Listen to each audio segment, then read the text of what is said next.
just the for people who are not aware of it, Waymo is a self-driving car, and you I have a few friends who've gotten into Waymos in San Francisco.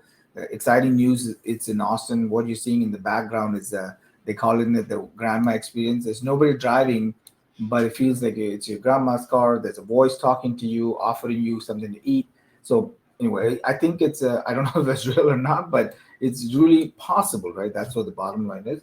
But they sent me videos of them sitting in a car with no driver, and but they freaked out when they started out, but the end of it everybody actually enjoyed it, and they felt a lot more safer. So I want, as soon as it's available in Austin, I want to be able to take the family and do this. Maybe I'll go first so they can watch me get safe out of the car before they get in.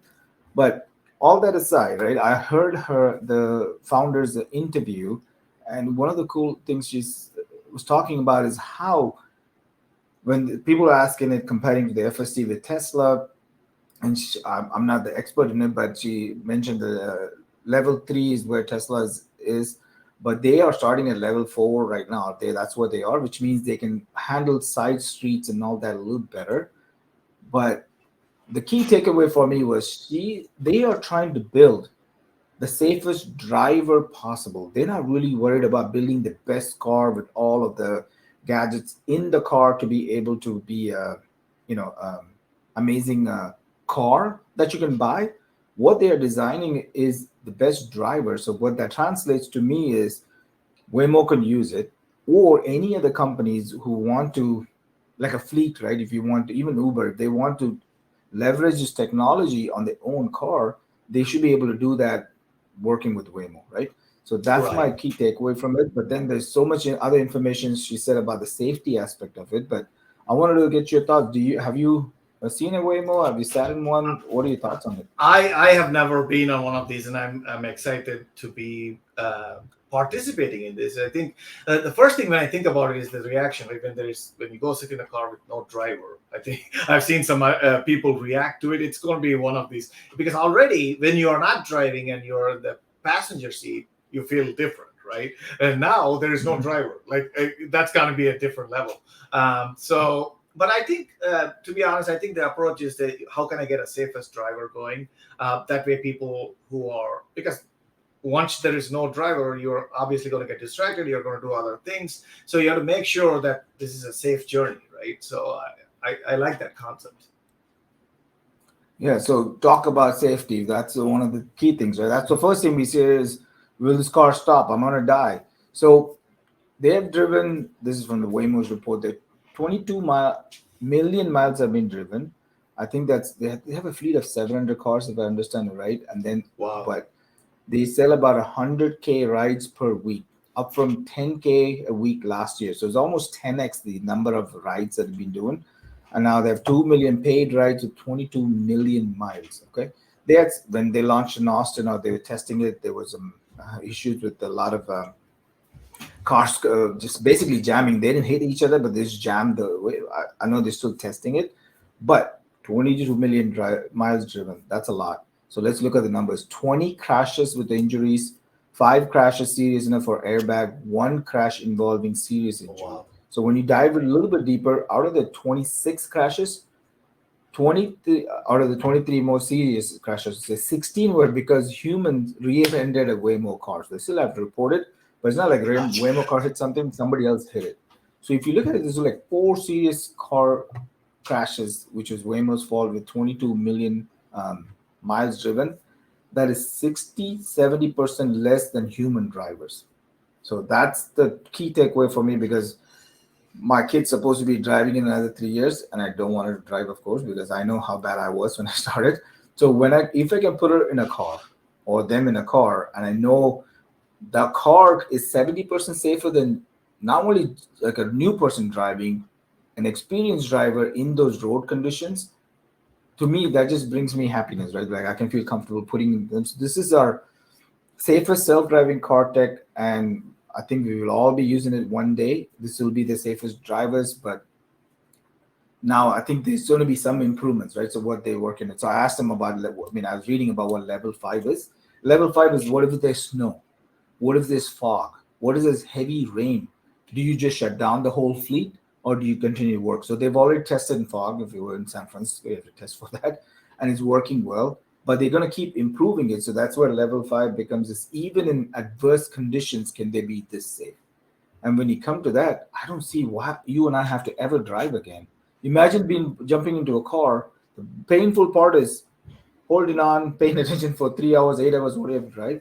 But if you can get in it and just trot around and talk to your family, or even take phone calls or watch a movie, and the whole experience gets a lot more fun, right? So that's one part. The second part is, I'm assuming driver is a big part of the cost of the vehicle, right? Like when you go take a Uber or Lyft, if you take the driver out of it, and the car is now getting used 24/7, and that's the other thing she said, right?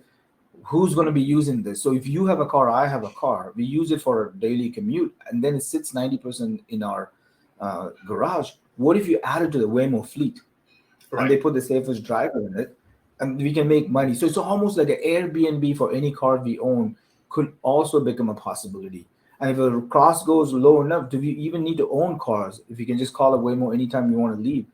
There's so many possibilities, right? So I'm excited. I'll stop talking, but your thoughts on this?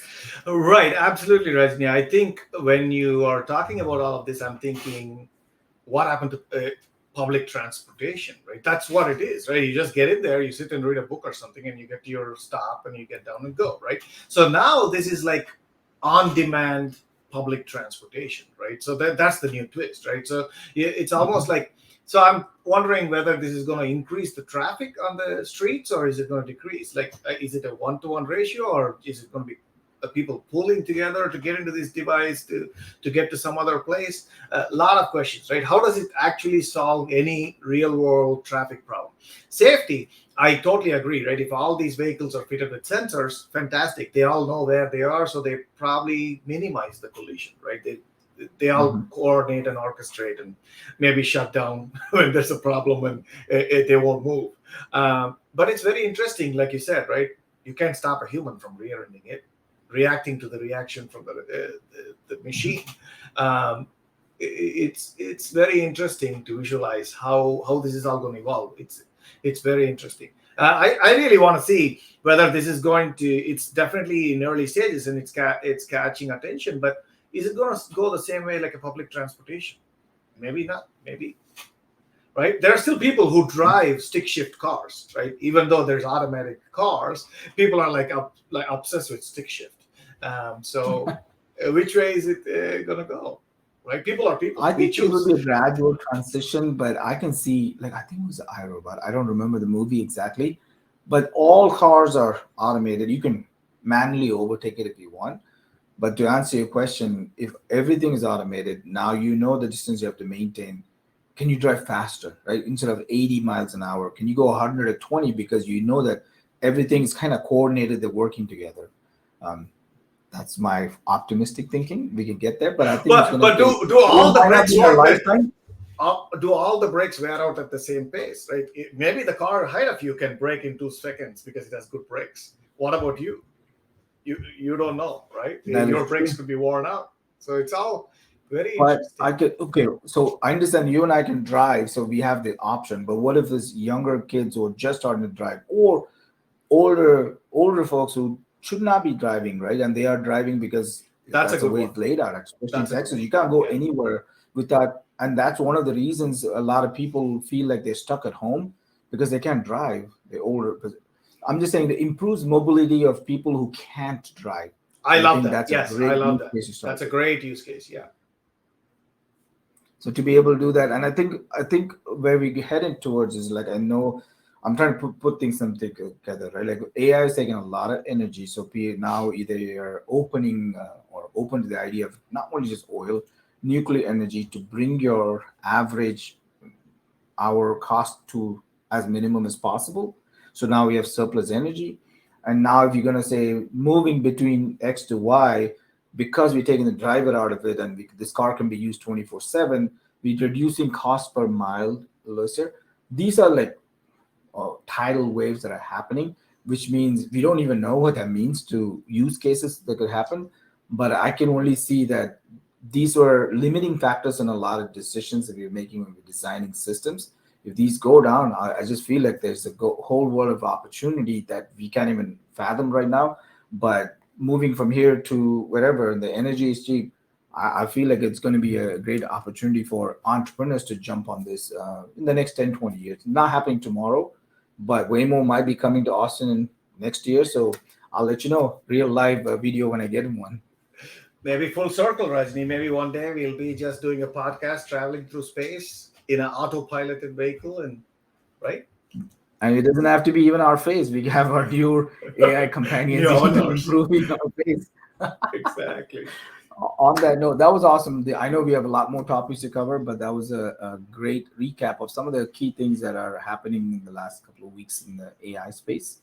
So, with that, we will see you guys for episode 49 next time.